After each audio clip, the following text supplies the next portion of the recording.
Junior అని పెట్టారు కానీ ఇది జూనియర్ కాదు, ఎవ్రీవన్ సీనియర్ అన్నమాట. ఎందుకంటే ఫనామల్ అంటే ఫనామల్ ఉంది. బుద్ధ వాళ్ళు కొడతాను అక్క జరుగుతుంది. ఫనామల్ అంటే ఫనామల్ ఉంది. నిజంగా అంటే నిజంగా నాకు చాలా అంటే చాలా బాగా అనిపించింది. కొన్ని షార్ట్స్ లో అయితే గ్రాఫిక్స్ ఉందేమో అనుకున్నాను. అంటే అంత ఇలీరియస్ గా ఉంది డాన్స్ అయితే. ఎన్టీఆర్ గారిని బీట్ చేయడం కదా, ఎన్టీఆర్ గారిని ఇంకెవరన్నా ఉంటే వాళ్ళు కూడా బీట్ చేస్తారు. ఫస్ట్ మూవీలో ఎన్టీఆర్ అన్న కూడా ఆ రేంజ్ స్టెప్స్ చేయలేదని మా అన్న ఫీలింగ్. ఆబ్వియస్లీ ఇప్పటికి అలా ఏమో నాకు తెలీదు, కానీ నాకైతే చాలా అంటే చాలా బాగా అనిపించింది. స్టోరీ వైజ్ ఇంకొంచెం బెటర్ దాన్ ఉంటే బాగుండని మాత్రం అనిపించింది. డైరెక్టర్ గారు క్లైమాక్స్ లో ఎమోషనల్ గానీ ఫాదర్ సెంటిమెంట్, సిస్టర్ సెంటిమెంట్ అవన్నీ కూడా బాగున్నాయి. అండ్ మనం సినిమాకి స్త్రీల కోసం వచ్చాం, బట్ అన్న డాన్స్ కి ఫిదా అయిపోతాం. మనం గుళ్ళో వేస్తాం పూలమాల, మనందరికి కావాల్సింది శ్రీలీల అంతే, అంతకు మించి ఏం కాదు. ఎవర్ గ్రీన్ మూవీ అండి, చూడొచ్చు, టైం పాస్. చెప్పండి. జూనియర్ సినిమా చాలా ఎక్స్పెక్టేషన్ చేసుకుని వచ్చా. సో నా ఎక్స్పెక్టేషన్స్ మొత్తం డిసప్పాయింట్ చేసింది సినిమా. సో సినిమా బాగా తీసుంటే కిరీటికి మంచి పేరు వచ్చేది. సో సినిమా అయితే చాలా స్లోగా వెళ్ళింది, సాగ తీసుకుంటా. ఫస్ట్ హాఫ్, సెకండ్ హాఫ్ లో ఏమన్నా అయ్యే మూమెంట్స్ ఉంటాయేమో అనుకున్నావు, కానీ అక్కడ కూడా పుష్పం అనిపించింది. సో నేను అనుకున్న స్థాయిలో సినిమా లేదు. 100 కోట్లు కొడితే చాలా సంతోషపడి నేను అయితే, కానీ కొట్టదు 100 కోట్లు, ఎందుకంటే సినిమాలో దమ్ము లేదు. కిరీటి గులాబ్ జామున్ లో దమ్ము ఉందండి, సినిమా కథలో దమ్ము లేదు.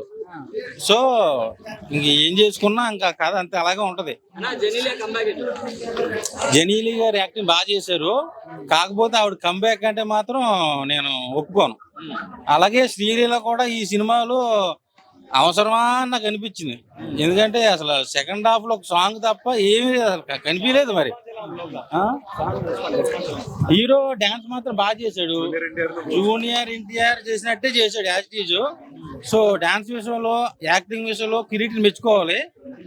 సో సినిమా పరంగా చూసుకుంటే ఎవరన్నా మంచి మాస్ డైరెక్టర్ కిరీటికి పడితే పెద్ద హీరో అవుతాడు. సో ఈ సినిమా మీద ఆశలు వదిలేసుకున్నాను అంతే. నేను అంటే అంత పెద్ద పెద్ద స్టార్స్ పెట్టినా కూడా వర్కౌట్ అవ్వలేదు.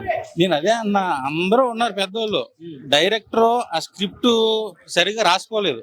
ఆ స్క్రిప్ట్ అనేది బాగా రాసుకుని ఉంటే సినిమా హిట్ అయ్యేది. సో ఇది బిలో యావరేజ్ సినిమా. నిజంగా ఒక కొత్త హీరో తీసినట్టయితే నాకు అనిపించలేదు భయ.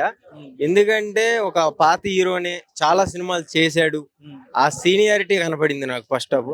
ఎందుకంటే శ్రీలీల ఒప్పుకున్నప్పుడే నేను అరే కొత్త హీరోతో ఒప్పుకుంటాం ఏంటి అనుకున్నా, కానీ అసలు ఆ కథకి, ఆ ఈ సినిమాకి, ఆ హీరోకి పర్ఫెక్ట్ జోడి. నిజంగా ఒక కథ ఉంది భయ.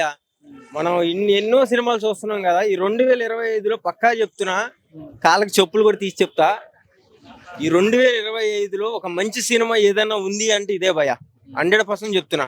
ఎందుకంటే ఒక కంటెంట్ ఉంది సినిమాలో, స్క్రీన్ ప్లే కానీ, ఆ చూపించే విధానం కానీ, ఆ డైలాగ్ వర్షన్ కానీ, ఆ సాంగ్ అయితే, ఆ కొత్త హీరో ఏంది, ఆ డాన్స్ యాడ్ నేర్చుకున్న డాన్స్ మాస్టర్ నెంబర్ తీసుకోండి అయ్యా. బామ్ము శ్రీలీలతో పాటు చేసిండు.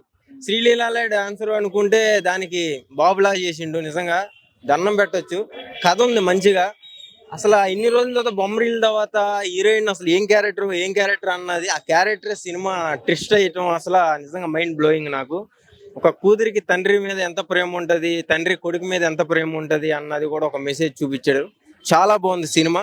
ప్రతి ఒక్కరు ఫ్యామిలీతో వచ్చి చూసేటట్టు అయితే ఉంది భయ్య సినిమా.